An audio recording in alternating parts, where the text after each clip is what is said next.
Shalom. Shalom. Perkenalkan, nama kakak Sarjika Hatun, mahasiswa keperawatan dari Universitas Kristen Indonesia Maluku.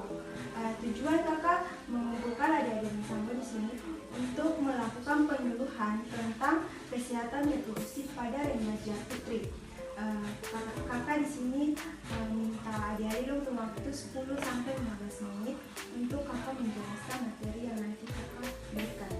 Di sini kakak akan membagikan leaflet pada adik-adik semua untuk sebagai media.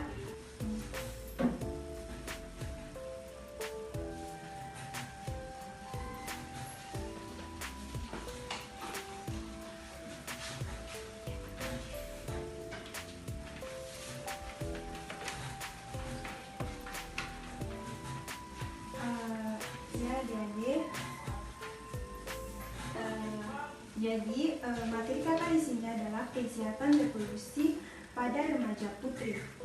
Sehat adalah suatu keadaan lengkap yang meliputi kesejahteraan fisik, mental, dan sosial, bukan semata-mata bebas dari penyakit atau kecacatan. Sedangkan pengertian reproduksi itu merupakan kehidupan manusia dalam menghasilkan keturunan demi kelestarian hidupnya. Pengertian remaja adalah masa peralihan dari masa anak-anak menuju ke masa dewasa. Di sini apa itu kesehatan reproduksi? Adik-adik di sini ada yang tahu apa itu kesehatan reproduksi?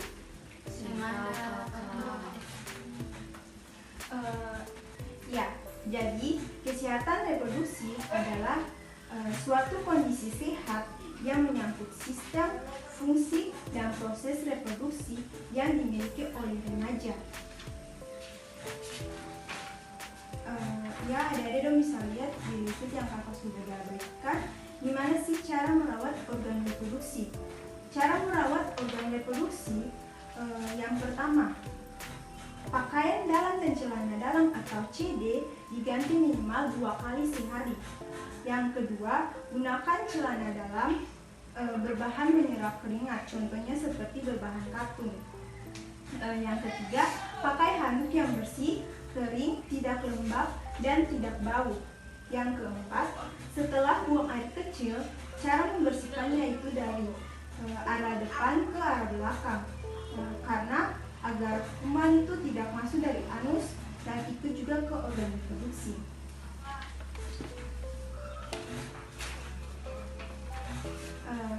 Adik-adik di sini, ada yang di sini tahu apa dampak akibat tidak menjaga kesehatan reproduksi? Jadi dampak akibat tidak kita menjaga kesehatan reproduksi yaitu keputihan. Keputihan adalah kondisi ketika lendir, kental atau cairan bening keluar dari vagina. Keputihan juga merupakan cara alami tubuh untuk menjaga kebersihan, kelembapan, serta untuk melindungi organ intim wanita dari infeksi.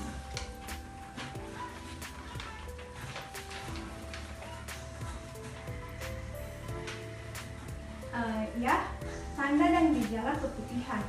Yang pertama, keputihan itu tergolong normal, keputihan yang tidak normal, dan perubahan warna pada cirian keputihan. Keputihan yang tergolong normal itu seperti tidak berwarna atau berwarna putih. Yang kedua, tidak berbau atau tidak mengeluarkan bau menyengat. Yang ketiga, meninggalkan bercak kekundian di celana dalam. Yang keempat, memiliki tekstur cairan yang dapat berubah tergantung siklus menstruasi. Sedangkan keputihan yang tidak normal itu cairan keputihan berbeda warna, bau, atau tekstur dari biasanya. Cairan keputihan keluar lebih banyak dari biasanya. Yang ketiga, keluar darah di luar jadwal haid. Yang keempat, gatal di area kewanitaan, nyeri di pinggul, nyeri saat buang air kecil, rasa terbakar di sekitar vagina. Perubahan warna pada cairan keputihan.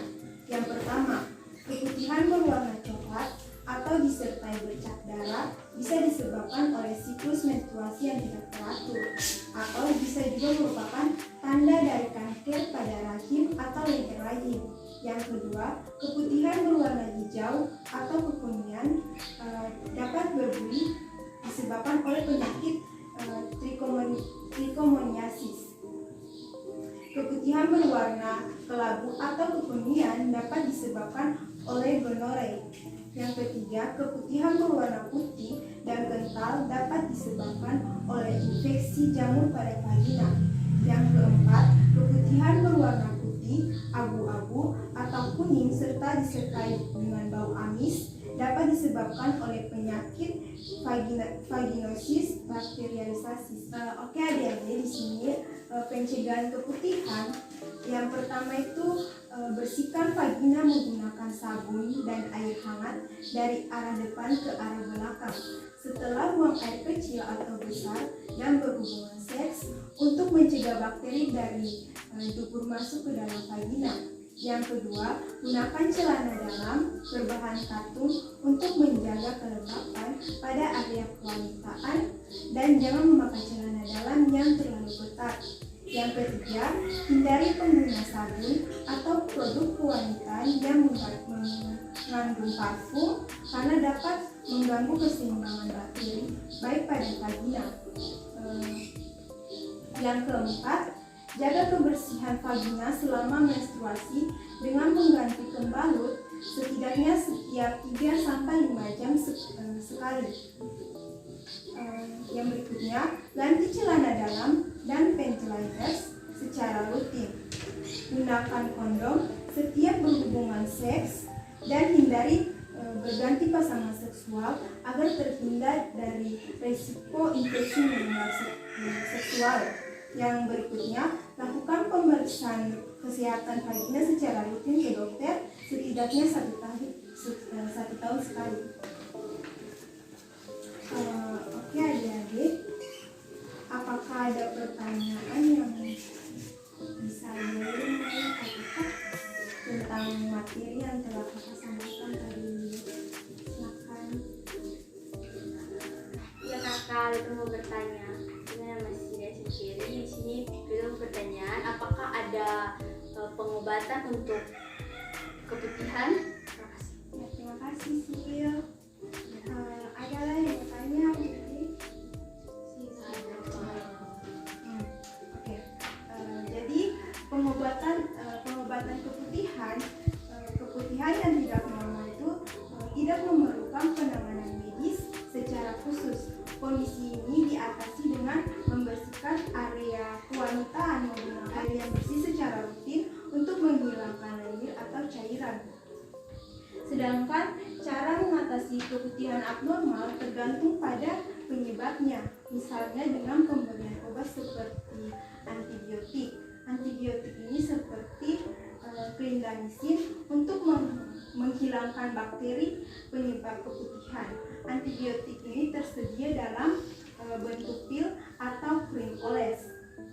Yang kedua, anti jamur seperti fluconazole untuk mengatasi infeksi jamur yang menyebabkan keputihan. Obat ini tersedia dalam bentuk krim atau gel yang dioleskan di bagian vagina.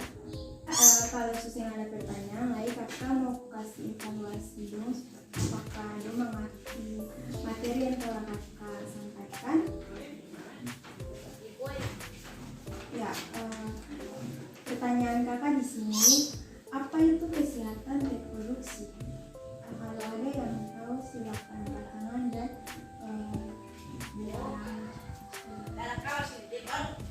Perkenalkan, nama saya Janetani dan saya akan menjawab pertanyaan. Keadaan sehat baik secara fisik dan sosial yang berkaitan dengan sistem, fungsi dan proses reproduksi pada laki-laki dan perempuan agar dapat bertanggung jawab. Ya, terima kasih. Jin. Pertanyaan kedua, bagaimana kita merawat organ reproduksi kita? Pertama-tama saya mau. Saya akan menjawab pertanyaan kakak, yaitu setelah buang air kecil, cara membersihkannya yaitu dari arah depan ke belakang agar kuman dari anus tidak ikut ke organ reproduksi. Ya, terima kasih. Pertanyaan selanjutnya, tolong sebutkan tanda dan gejala keputihan. Terima kasih atas kesempatan yang sudah diberikan. Perkenalkan, nama saya Yunita Pati. Tanda dan gejala keputihan itu keputihan yang tergolong normal, keputihan yang tidak normal, dan perubahan warna pada keadaan keputihan. Ya, terima kasih. Pertanyaan yang terakhir, sebutkan salah satu pencegahan keputihan. Terima kasih. Perkenalkan, nama saya Finasia Uta dan di sini saya akan menjawab pertanyaan kakak. Pencegahan pada keputihan yaitu hindari penggunaan sabun atau produk kewanitaan yang mengandung parfum karena dapat mengganggu keseimbangan bakteri baik pada pengguna. Ya, terima kasih adik-adik semua. Demikian materi yang sudah kakak sampaikan di siang hari ini. Semoga bisa bermanfaat untuk kehidupan kalian.